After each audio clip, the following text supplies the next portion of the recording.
ভোটের দিন বিএনপি কি করলে কি ঘটবে? ডক্টর ইউনূস সরকার, জামাত, এনসিপি কিংবা জামাত জোট কি করবে? সব কিছু রেডি, সব হিসাব ক্লিয়ার, সমস্ত প্রস্তুতি সম্পন্ন। আপনি শুনলে অবাক হবেন যে কি ঘটবে। দর্শক, বাংলাদেশের রাজনীতিতে এখন একটাই অনিশ্চয়তা, বিএনপি ভোটের দিন ভোট চুরি করে কিনা, ভোট ডাকাতি করে কিনা। কেন্দ্র দখল থেকে শুরু করে বিএনপি রক্ত মাংসে যে অনিয়ম মিশে আছে, এটা তারা করে কিনা।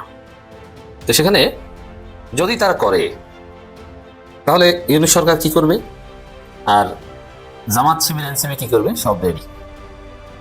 দর্শক, হিসাব সোজা। ইউনূস সরকার কিছুতেই কোনো ভোট ডাকাতি, ভোট চুরি, কারচুপি হতে দিবে না।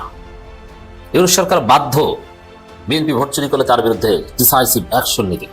তারা নিবে, বিএনপিকে কোনো ছাড় দিবে না। কেন ছাড় দিবে না? যদি ভোট ডাকাতি করার মিনিমাম সুযোগ, বাংলাদেশে লক্ষ লক্ষ কেন্দ্র আমরা বাদ দিলাম, একটা কেন্দ্রে যদি ভোট ডাকাতির কোনো সুযোগ বিএনপিকে প্রশাসন দেয়, সরকার যদি সেটা টলারেট করে, তাহলে একটা বিপ্লব ঘটবে। সেটা সামাল দেওয়ার কোনো সক্ষমতা ইউনূস সরকারের থাকবে না। জামাত ইসলাম নাকি 162 থেকে 188টি আসন পেতে মরিয়ে এবং এর জন্য কোটি কোটি টাকা ইনভেস্ট করতেছে এবং ছলে বলে কৌশলে এই 162 থেকে 188টা আসন তারা যেভাবে হোক নেবেই। এটা কিন্তু আমার কথা না, এটা হচ্ছে ভারতের প্রভাবশালী পত্রিকা আনন্দবাজারের কথা। এখন প্রশ্ন করতে পারেন যে ভাই, ভারতের পত্রিকার আবার কথা বিশ্বাস কি? এটা আমরা জানতে পারি যে আসলে ভারত কি ভাবতেছে, ভারতের মনের কথা কি, এবং ভারত যেটাকে মোটেও পজিটিভলি নিচ্ছে না, এটা কিন্তু এই কলাম পড়লেই বোঝা যায়। মানে আনন্দবাজার ইঙ্গিত দিচ্ছে যে জামাত ক্ষমতায় আসতে পারে, আবার বলতেছে যে জনগণের ভোটে না, কিন্তু জামাত ক্ষমতায় আসবে ছলে বলে কৌশলে, নির্বাচনকে ম্যানিপুলেট করে। জনগণের ভোটে কিন্তু আসবে না জামাত, এবং জামাতের অনেক বদনাম করেছে, যেটা ভারতীয় পত্রিকার পক্ষে খুবই স্বাভাবিক, কারণ তারা চায় না আসলে জামাত ক্ষমতায় আসুক। ওই যে নামের শেষে ইসলাম আছে এবং কোনো ক্ষমতা আসুক, এটা ভারত চায় না। সুতরাং তারা মনে খুব কষ্ট নিয়ে হলেও স্বীকার করতে বাধ্য হয়েছে যে এবারের নির্বাচনে জামাত গুরুত্বপূর্ণ ফ্যাক্টর, এবং এটাও বলেছে যে জামাত বিএনপির ঘাড়ে নিঃশ্বাস ফেলতেছে। আওয়ামী লীগ সরকার ক্ষমতায় ছিল, তখন হিন্দুরা যখন ব্যাপক সুযোগ সুবিধা নিত, পিনাকি ভট্টাচার্য দেশ ছাড়ল। তারপরে ফ্রান্সে আসার পরে ধারাবাহিকভাবে এই পুরো আওয়ামী লীগের সময়টা সে আওয়ামী লীগের বিরুদ্ধে কথা বলেছে, ভারতের বিরুদ্ধে কথা বলেছে, ভারতের পণ্য বয়কটের পক্ষে কাজ করেছে। এরপরে ক্ষমতা থেকে গেল, যাওয়ার পরে ইউনূস আসলো। ইউনূস আসার পরে কিন্তু আমাদের অনেক সুযোগ ছিল সরকারের সাথে মিলেমিশে পদে টদে বসা যাইতো, বসে তারপরে আমরা ধান্দাবাজি করতে পারতাম। অনেক লোকজন সেই ধান্দাবাজিতে শুরু করেছেন, অনেক ছাত্র নেতারাও এই ধান্দাবাজি করেছেন। আজকে যারা এই যে মার খেলেন, এই ব্যক্তিরা কয়দিন আগে ইনারা হাদি যখন মারা গেল তারপর বলেছিলাম যে বিপ্লবের যেটুকু বাকি আছে, হাদির লাশ কবরে যাওয়ার আগে সেটা করতে হবে। ওনারা তখন প্রথম আলো ডেইলি স্টারের অফিসে যায় সুশীল সাজলেন। এই যে জাবেরকে গুলি করা হয়েছে, তিনি ওই হাদির জানাজার সময় বক্তব্য দিয়েছেন। এটাকে কেন্দ্র করে যেন কোনো ধরনের মব সৃষ্টি করার না করা হয়, মব বানানোর চেষ্টা করেছেন এটারে। ভাই, বাংলাদেশে এই ইন্ডিয়ার আপনার শাখা অফিস হলো গিয়ে প্রথম আলো ডেইলি স্টার। এই প্রথম আলো ডেইলি স্টারের বিরুদ্ধে কাজ করা মানে মব সৃষ্টি করা না। 32 নম্বরে বসে বাকশাল তৈরি করা হয়েছে, 32 নম্বরে বসে পরিকল্পনা করা হয়েছে, মানুষকে না খাইয়ে মারার দুর্ভিক্ষে 27 লাখ মানুষকে হত্যা করা হয়েছে, 15,000 জাসদের নেতাকর্মীকে হত্যা করা হয়েছে এই 32 নম্বরে বসে পরিকল্পনায়। সো এটা হচ্ছে একটা অভিশপ্ত বাড়ি। এই বাড়িটার জন্য অনেকেই দেখায়, মায়া মমতা দেখায়, তারপরে আপনার মব সৃষ্টিকারী বানানোর চেষ্টা করেছে। তারা আজকে রাস্তায় নেমেছেন। ভাই, আপনি 1.5 মাস পরে কি মনে করে রাস্তায় নামলেন? আমার তো মনে হয় যে এই এখন নতুন করে যে নেমে এসছেন, কোনো না কোনো জায়গা থেকে ফান্ড দেওয়া হয়েছে। নির্বাচনের 3 দিন আগে আপনি কিসের বিচার চাইতে আসছেন? এখন 7 দিন নাই এই সরকার ক্ষমতায়, তাদের কাছে আপনি বিচারের জন্য এখন এসে নামলেন। এটা পিছনে একটা উদ্দেশ্য আছে। আমি সরকারের কাছ থেকে, পুলিশের কাছ থেকে যেটা শুনেছি, আওয়ামী লীগের লোকজন তাদেরকে টাকা পয়সা দিয়েছে, এখানে কিছু নেতাকে দিয়ে তারপর তাদেরকে বসাইছে এখানে গ্যাঞ্জাম করার জন্য। তো এখন আপনি কিসের বিচার হঠাৎ করে এসে বিচার চাচ্ছেন? হাদির বিচার এই দেশে হবে না, হাদির খুনিও হবে না। জানি না, যদি নাকি সামনে নির্বাচনী সরকারের পরের সরকার কে আসে সেটার উপরে একটা ক্ষীণ আশা আছে। এই মুহূর্তে আর এটা নিয়ে কোনো কথাবার্তা বলে লাভ নেই। তো তারা করেছেন, বিশাল আকারের সুশীল সাজার চেষ্টা করেছেন। প্রথম আলো ডেইলি স্টারের সামনে গিয়া সাদা পাঞ্জাবি পরে তারপরে ভাষণ দিয়েছেন। তো এগুলো তারা করেছেন। তারা হারে হারে টের পাবে প্রথম আলো ডেইলি স্টার কী জিনিস, উদিচি কী জিনিস, ছায়ানট কী জিনিস, পশিকা কী জিনিস। ওই উত্তরাতে একটা স্কুল আছে ডিপিএস, এই ডিপিএস এই টাইপের কিছু স্কুল, ইন্দিরা কালচারাল সেন্টার, এরকম কিছু জিনিস আছে। উত্তরার এই ডিপিএস, দিল্লি আপনার পাবলিক স্কুল, এই স্কুলের ভেতরে যাদের সন্তানরা পড়ে কোনো মুসলমান এই স্কুলে পড়তে দিয়ে না। এটা পুরো একটা রয়ের আড্ডাখানা। সেখানে ওইখানকার যেসব শিক্ষকরা আছে, এই শিক্ষকদের অনেকের বাড়িতে আপনার করা হয়, কি বলে, বৈঠক হয়। সেনাবাহিনীর লোকজন, ভারতীয় হাই কমিশনার, তারা গিয়ে তারপরে বৈঠক করেন।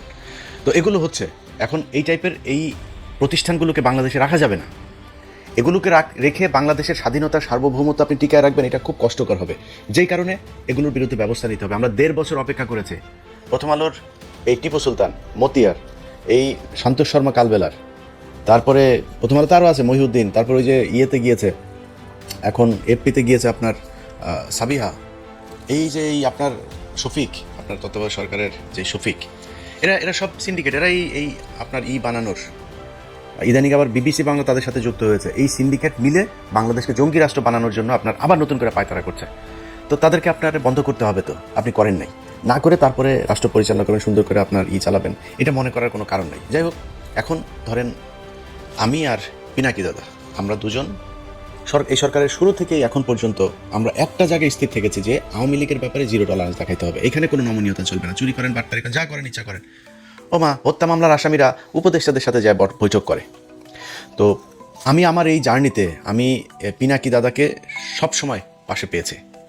তিনি এই মুহূর্তে আমি মানে খুবই হতাশা নিয়ে আপনার মানে চুপচাপ বসে আছি, অনেক কিছু দেখেও না দেখার ভান করে, অনেকে অনেক কিছু পাঠায়, ভাই আমি এটা নিয়ে আর এত মাথা ব্যথা কিছু, মন চাইলে একটু কথাবার্তা বলি, ভাই কথা বলি। তো এগুলির বাইরে নতুন করে আর খুব বেশি কিছুতে যাইতে চাইতেছি না, কিন্তু যেই কাজটা আমার করতে হইতো আমার পুরো কাজ দাদা করে বলছেন। তো যেই কারণে যারা দাদার ভিডিও দেখেন, আমার সাবস্ক্রাইবার যারা আছেন দুইটা, মানে আমাদের তো কমন আপনার ওনার আমার ইউটিউবে সাবস্ক্রাইবারও প্রায় সমান সমান। সো ওনার ভিডিও যারা দেখেন আমার ভিডিও তারা দেখেন, আমার ভিডিও যারা দেখেন ওনার ভিডিও তারা দেখেন, আমার সাবস্ক্রাইবার যা আছে সবাই বললাম আপনারা ওইখানে চলে যান, ওইখানে গিয়ে দাদার ভিডিও দেখেন। দাদার কথাবার্তা যেটা ওইটা মনে করবেন আমার ভাষা, উনি ওই আমি যা বলতে চাই আমার কথাগুলি উনি কেমন ছিল বলতে, আমি গত 3-4 মাসের বিচার কারণে বিগ ফ্যান হয়ে গিয়েছি তার, মানে আমার অনেক কথা আছে যে কথাগুলো একদম হুবহু সেই কথাগুলো তার মধ্যে বেরোচ্ছে। তো এই যে ভিডিওগুলো করছেন, এই ভিডিওগুলো করার কারণে তার বিরুদ্ধে এখন নতুন করে তাকে জামাতের আমির টামির, কারণ আজ থেকে 6 মাস 1 বছর পরে আমারও অনেকের সাথে কথা হইলে তারপরে তারা বলতো যে ভাই উনি তো হিন্দু মানুষ, ওনার ব্যাপারে একটু সন্দেহ হয়।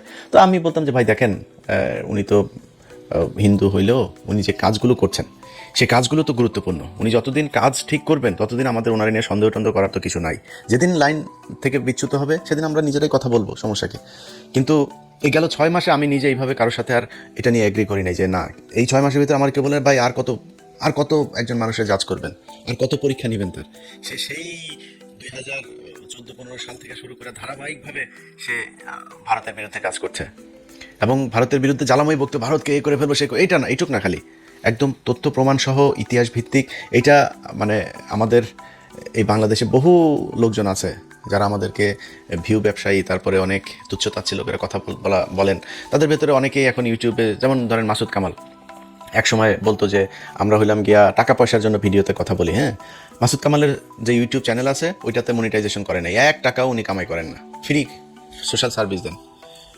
ভিডিও করার আগে মনিটাইজেশন কেমনে করা লাগে সেই হিসাব করে তারপরে শুরু করেছেন। যার সাথে কথা বলেন তিনি বলেছেন ভাই কয়দিন পরপরই মানে মনিটাইজ হওয়ার আগে পাগল হয়ে গেছে, কবে হবে, কেমনে হবে, কেমনে তাড়াতাড়ি করা যায়, হ্যাঁ চিঠি আসে না কেন, কোড আসে না কেন গুগল থেকে, কত কিচ্ছা কাহিনী। এখন তিনি টাকা খান, তার ভিডিও একটা আপনি চ্যানেলে দিয়েন, সাথে সাথে কপিরাইট খেয়ে যাবেন। আমি ইলিয়াস একমাত্র অধম ব্যক্তি যিনি আমার ভিডিও নেয় কত মানুষ চালায়, 10,000, 20,000, 50,000 টাকা কামায়, কারণে ইলিয়াস কোনোদিন কপিরাইট দেয় নাই। বুঝছ, আমরাই হইলাম গিয়া খুব অনাহারি অভাবী, ইউটিউবের টাকা দিয়ে আমরা চালাই। ইউটিউবের টাকা তো খাই, আমার ইউটিউবের টাকা আমি খাবো না তো আপনি খাবেন? কিন্তু যারা এতদিন ধরে টাকার ব্যাপারে খুব দেখাইতেন, আমাদের অচ্ছুত একটা ভাব নিয়ে কথাবার্তা বলতেন, তারা আজকে টাকা খান কেন? ইউটিউবের মনিটাইজেশন অন করেছেন কেন? আপনারা চ্যানেল করার আগে মনিটাইজেশন অন করার চেষ্টা করেন। তো ওনাদের কাছে খুব খারাপ লাগে পিনাকি এখন যেগুলো বলে। তো গত 6 মাস ধরে আমার কেউ এটা বললে তারা সরাসরি বলেছে যে ভাই এটা বন্ধ করেন। পিনাকি যদি, আমি জানি না সে এখনো হিন্দু আছে কিনা, যদি সে হিন্দু হয়ে থাকে তাহলে সে জেনুইন হিন্দু, অরিজিনাল হিন্দু যদি কেউ হয়ে থাকে তাকে তিনি বহিঃশ্বরবাদ হইতে পারবে না। তো এটা হিন্দু ধর্ম অনুযায়ী আপনাকে এক ঈশ্বরবাদ হইতে হবে। তো উনি হিন্দু ধর্মের একদম যেসব বিষয়গুলো সমালোচনা করার মতো উনি নিজেই সমালোচনা করেন সেগুলো নিয়ে, এবং খুবই তথ্য প্রমাণ এভিডেন্স দিয়ে তারপরে করেন। সো ওনারে নিয়ে জাজ করা বন্ধ করেন। উনি যা বলছেন এগুলো বলার কারণে বিএনপি ওনার বিরুদ্ধে এখন উঠে পড়ে লেগেছেন যে উনি হইল গিয়া দেশদ্রোহী, উনি পাকিস্তানের প্রেসিডেন্ট, জামাতের আমির।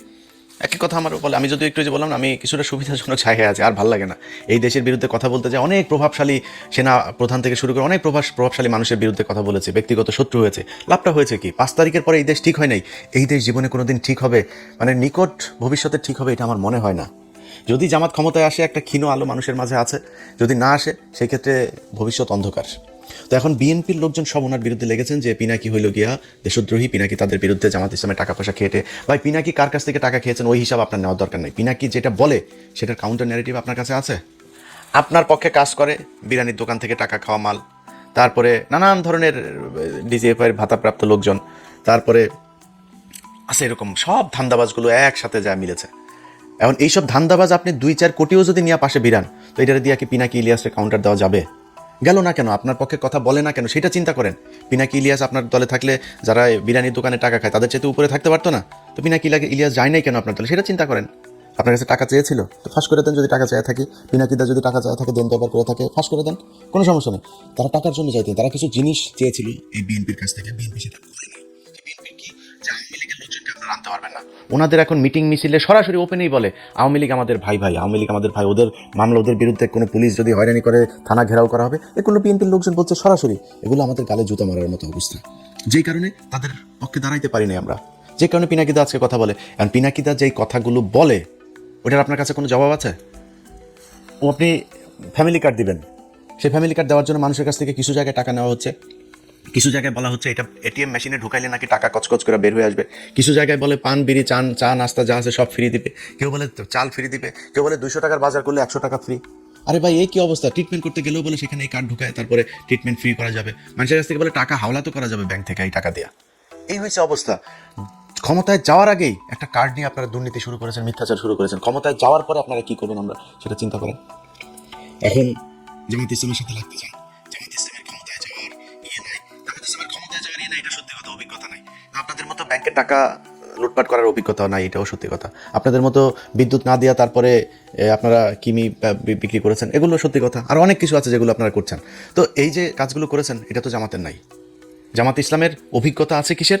জামাত ইসলাম তাদের সংগঠন, তাদের নিজস্ব প্রযুক্তি, নিজস্ব চিন্তাভাবনা, নিজস্ব পলিসি দিয়ে সাউথ এশিয়ার ভেতরে শীর্ষস্থানে নিয়ে গিয়েছিল তাদের ইসলামী ব্যাংকে।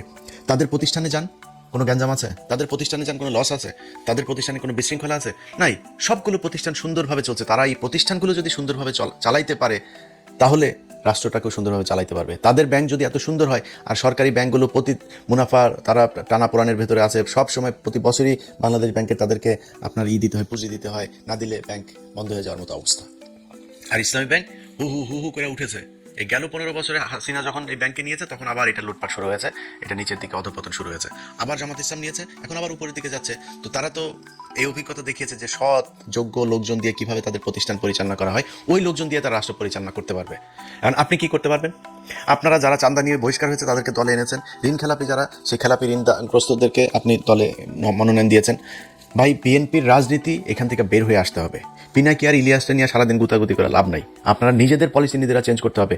যেই লোকজনকে দিয়ে আপনি টাকা পয়সা নিয়ে 5 কোটি টাকা নিয়ে আপনি মনোনয়ন দিয়েছেন, সে 50 কোটি টাকা ইনকাম করবে, এটাই স্বাভাবিক। একদম মানে জাস্ট একটু সুবিধাজনক জায়গায় থাকার জন্য বললাম। 0.1% সৎ, একদম 99.9% একদম সব অসৎ।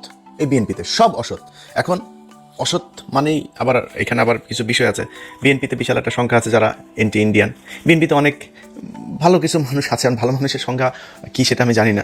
কিন্তু এই সরকারি টাকা পয়সা টেন্ডার নিয়ে তারপরে আমার এই কথাটা শুনে যাদের বিএনপি যাদের খারাপ লাগে, আমার অনেকে বিএনপির এমপি নেই, ক্যান্ডিডেট অনেকের সাথে ভালো সম্পর্ক আছে, তো ওনাদের অনেকে কষ্ট পাইতে পারেন। ভাই আমার এই ভিডিওটা পজ দিয়া চোখটা বন্ধ করে একটু চিন্তা করেন তো, যে আপনি আগে এমপি ছিলেন বা এবার এমপি হবেন, হওয়ার পরে এই যে টেন্ডার নিয়ে সরকারি টাকা 200 কোটি টাকার একটা প্রজেক্ট থেকে 30 কোটি টাকা আপনি খাবেন না? নিজের মানে আমার গালি দেওয়ার আগে নিজের বুকের মধ্যে হাত দিয়ে চোখটা বন্ধ করে একটু জিজ্ঞেস করেন খাবেন কিনা। তা এটার মানেই তো অসৎ, এটাই বুঝাইতে চেয়েছি। 99.9% তাদের এটা ব্যবসা হিসাবে নিয়েছে, যেটা এটা সিস্টেমটা এইরকম।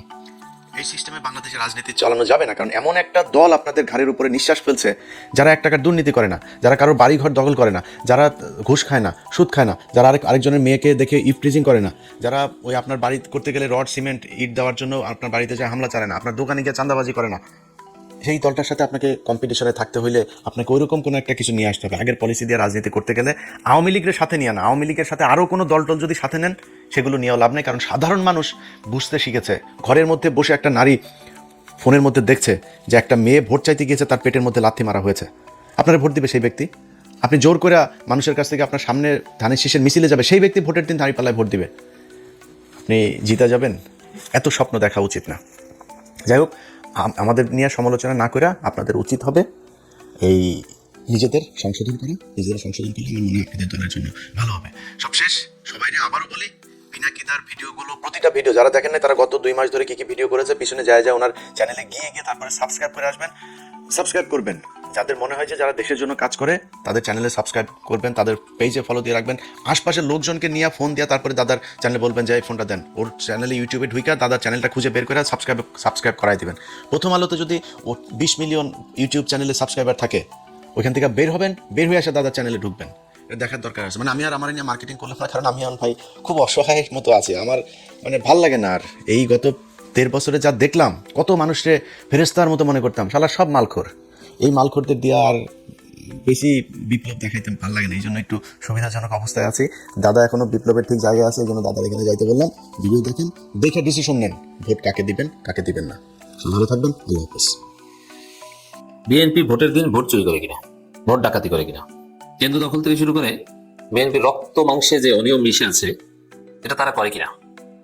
তো সেখানে যদি তারা করে, তাহলে ইউনূস সরকার কি করবে আর জামাত শিবির এনসিপি কি করবে, সব রেডি। দর্শক, হিসাব সোজা। ইউনূস সরকার কিছুতেই কোনো ভোট ডাকাতি, ভোট চুরি, কারচুপি হতে দিবে না। ইউনূস সরকার বাধ্য বিএনপি ভোট চুরি করলে তার বিরুদ্ধে ডিসাইসিভ অ্যাকশন নিতে। তারা নিবে, বিএনপিকে কোনো ছাড় দিবে না। কেন ছাড় দিবে না? যদি ভোট ডাকাতি করার মিনিমাম সুযোগ, বাংলাদেশে লক্ষ লক্ষ কেন্দ্র আমরা বাদ দিলাম, একটা কেন্দ্রে যদি ভোট ডাকাতির কোনো সুযোগ বিএনপিকে প্রশাসন দেয়, সরকার যদি সেটা টলারেট করে, তাহলে একটা বিপ্লব ঘটবে। সেটা সামাল দেওয়ার কোনো সক্ষমতা ইউনূস সরকারের থাকবে না। তখন ইউনূস সরকারের উপদেষ্টাদেরও সে আওয়ামী লীগের মন্ত্রীদের মতো পালাতে হবে। বাংলাদেশে মুহূর্তের মধ্যেই ভয়ানক আন্দোলন দানা বাঁধবে, এবং যেসব পুলিশ কিংবা প্রশাসনের লোকজন বিএনপিকে ভোট ডাকাতির সুযোগ দিবে, এদের দেখবেন যে কেউ অমুক জায়গায়, কেউ তমুক জায়গায় ঝুলে আছে। কারণ বিপ্লব হলে তো এরকম হয়, যেটা আমরা জুলাই আগস্টে দেখেছি। অতএব ভোট ডাকাতির সুযোগ দেওয়ার কোনো সাহস ইউনূস সরকার পাবে না। তবে যারা ভোট ডাকাতি করতে যাবে, তারা প্রাইমারিলি সরকারের মাধ্যমেই ব্যবস্থার সম্মুখীন হবে। সরকার তাদেরকে গ্রেপ্তার করবে, তাদেরকে নিবৃত্ত করবে। বিএনপির অনেকে অ্যারেস্ট হতে পারে নির্বাচনের দিন, কারণ ভোট চুরি করা এটা বিএনপির খাসলত, এটা তাদের রক্তে মাংসে মিশে আছে। বিএনপি হচ্ছে একটা চোরদের দল। তারা 10% চুরি করে, বিদ্যুতের তার চুরি করে, বিদ্যুৎ চুরি করে, বাংলাদেশকে 4 বার দুর্নীতিতে বিশ্ব চ্যাম্পিয়ন বানায়, তারা অর্থ পাচার করে। এই হচ্ছে বিএনপি। অতএব দেখেন, বিএনপি এমন দল, 5 আগস্টের পর আমি দেখেছি নিশ্চিত ক্ষমতায় আসবে বিএনপি, নিশ্চিত জিতবে। তারপরেও তারা কারচুপি থামাতে পারেনি। যেমন 5 আগস্টের পর জানুয়ারির দিকে আইনজীবী সমিতি নির্বাচন হয়েছে। সে আইনজীবী সমিতি নির্বাচনে জামাত বেশিরভাগ জায়গায় দুর্বল, তারপরও তারা ভুয়া ব্যালট পেপার বানিয়ে জিতিয়ে, বা বিএনপি 2 গ্রুপের মেকানিজম, 2 গ্রুপের গ্রুপিং, এগুলোতে জিততে তারা ভোট চুরি করেছে।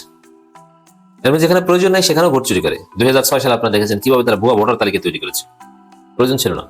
কিভাবে বিচারপতিদের বয়স বাড়িয়েছিল, কিভাবে কেএম হাসানকে সিইসি বানিয়েছিল, কিভাবে ইয়াজউদ্দিনকে প্রধান উপদেষ্টা বানিয়েছিল, এগুলো সব ছিল জালিয়াতি, ভোট চুরির মহা প্রজেক্ট, ভোট ডাকাতির মহা প্রজেক্ট। মাগুরের উপনির্বাচনের কথা তো আপনারা জানেনই। অতএব আমরা আওয়ামী লীগকে ভোট ডাকাত বলি, আওয়ামী লীগের চাইতে বড় ভোট ডাকাত কিন্তু বিএনপি। আওয়ামী লীগকে বলি কারণ আওয়ামী লীগের একটা রিসেন্ট পাস্ট, এই জেনারেশন আওয়ামী লীগের তার ভুক্তভোগী, কিন্তু বিএনপি এর চাইতে বড় ডাকাত, এটা ভুলে যাওয়া যাবে না। এই সম্ভাব্য ভোট ডাকাত অতীতে করেছে, এবং সামনের নির্বাচনে ভোট ডাকাত হচ্ছে সম্ভাব্য ভোট ডাকাত বিএনপি। অতএব ইউনূস সরকারের ব্যবস্থার মুখে যদি না পড়ে, ইউনূস সরকার যদি তাদের কিছু না বলে, তাহলে জামাত, শিবির, এনসিপি, শিবির অ্যানাদার আর্মি, শিবির হচ্ছে আর একটা সেনাবাহিনী বাংলাদেশের। দর্শক, হাসনাত আব্দুল্লাহ বলেছেন ভোট ডাকাতির চেষ্টা হলে ঐক্যবদ্ধ প্রতিরোধ, এবং জামাতের আমির আগেই বলেছেন কবজি ছেড়ে ফেলতে হবে। অতএব ভোট ডাকাতিকে সহ্য করা হবে না। আপনি হাসি পাবে আপনি শুনলে, এবং অবাক হবেন যে বিএনপির হাইকমান্ড সন্দেহ করছে যে ভোটে কারচুপি হতে পারে। এখন জামাত ভোট কারচুপি করবে, এটা শয়তানও বিশ্বাস করবে না। তাহলে এটা কেন বলছে? কারণ বিএনপি ভোটে হারবে, হারার পরে বলবে কারচুপি হয়েছে, হারার পরে বলবে যে জামাতকে আমেরিকা ক্ষমতা এনে দিয়েছে, যেরকম ডাকসুর ক্ষেত্রে বলেছিল। কিন্তু 2-3 দিন বলে ঠান্ডা হয়ে যাবে। এইসব কথা বলেন, সমস্যা নেই, এটা আপনার মজা পান, কিন্তু আপনারা যে ভোট চুরি, এটা হচ্ছে রিয়াল কথা। এবং ভোট চুরি করতে যদি আসেন, ভোট ডাকাতি করতে, তাহলে ঐক্যবদ্ধভাবে প্রতিরোধ করা হবে। তার মানে আপনারা যদি ওখানে মারামারি বাঁধাতে চান, সরকার যদি সামাল দিতে না পারে, তাহলে জামাত এনসিপি মারামারি করবে।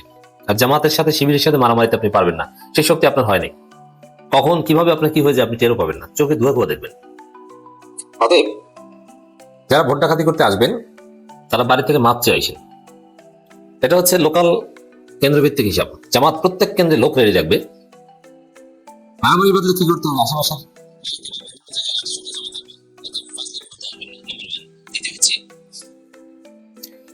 যদি অনেক জায়গায় বিএনপি এভাবে ভোট ডাকাতি করতে পারে সাকসেসফুলি, তাহলে নির্বাচন শেষ হওয়ার পর ফলাফল ঘোষণার আগেই নির্বাচন বাতিলের দাবিতে আন্দোলন হবে, সবাই শাহবাগে জড়ো হবে, রাজধানী লোকে লোকারণ্য হবে, ওই নির্বাচন ইউজ বাতিল করতে বাধ্য হবে। এর মানে কারচুপির কোনো নির্বাচনের মাধ্যমে কোনো পাওয়ার ট্রান্সফার করা যাবে না। ভোট ডাকাতির ফল কিছুতেই ডাকাতি করে কেউ ক্ষমতা আসা নয়। ভোট ডাকাতির ফল হচ্ছে যারা ডাকাতি করতে দিবে এবং যারা করবে তাদের কপালে বিপদ আর বিপদ। কারণ দেয়ার আর জামাত, শিবির আর এনসিপি যারা হাসিনার বিরুদ্ধে লড়াই করেছে তারা তো বেঁচে আছে, হাসনাতরা তো বেঁচে আছেন, গাজীরা তো আছেন, সাদিক কাইমরা তো আছেন। অতএব টেনশনের কিছু নাই। এবং প্রশাসন যে এখনো পক্ষপাত করছে এটাও জামাত এনসিপি অভিযোগ করছে, যে যেমন তারেক রহমান নিজেই আচরণবিধি লঙ্ঘন করছেন, অথচ এটা জিজ্ঞেস করার মতো সাহস কারো নেই। তারেক রহমানকে একটা শোকজ দেবে এটা বলার মতো সাহস কারো নেই। তারেক রহমানকে আলাদা অ্যাডভান্টেজ দিচ্ছে, কিন্তু জনগণ এই অ্যাডভান্টেজ দিবে না। ফলাফলে বুঝবেন মজা। তারেক রহমান 2টা আসন নির্বাচন করছেন, এক জায়গায় হারবেন, আরেক জায়গায় জিততে পারেন, সম্ভাবনা আছে। শেখ হাসিনাও কিন্তু হেরেছিলেন। প্রশাসনের উপস্থিতিতেও যদি কেউ ভোট ডাকাতির চেষ্টা করে তাহলে সম্মিলিতভাবে তার বিরুদ্ধে প্রতিরোধ গড়ে তুলতে হবে বলে মন্তব্য করেছেন। প্রশাসন ব্যর্থ হলেই জামাত এনসিপির অ্যাকশন শুরু হবে, এটাই নির্বাচনের পর ঘটবে। ব্যর্থ না হলে প্রশাসন কন্ট্রোল করতে পারলে তখন ঝামেলা নেই। হাসনাত আব্দুল্লাহ বলেন, আমি আপনাদের ঘরে সন্তান ধর্ম ওটা ভোট চেয়েছেন। মূল পয়েন্ট হচ্ছে এটা হাসনাতরা যা বলে সেটা করে, আর কোনো কথা বলে সেটা বাস্তবায়ন করার মতো যদি কেউ থেকে থাকে হ্যাডামওয়ালা, তাহলে বর্তমানে এখন হাসনাত আব্দুল্লাহই আছে। অতএব বিএনপির ভোট চুরির কোনো সুযোগ থাকবে না। সবাই আত্মবিশ্বাসের সাথে দাঁড়িপাল্লা শাপলাগুলিতে ভোট দিয়ে আসবেন।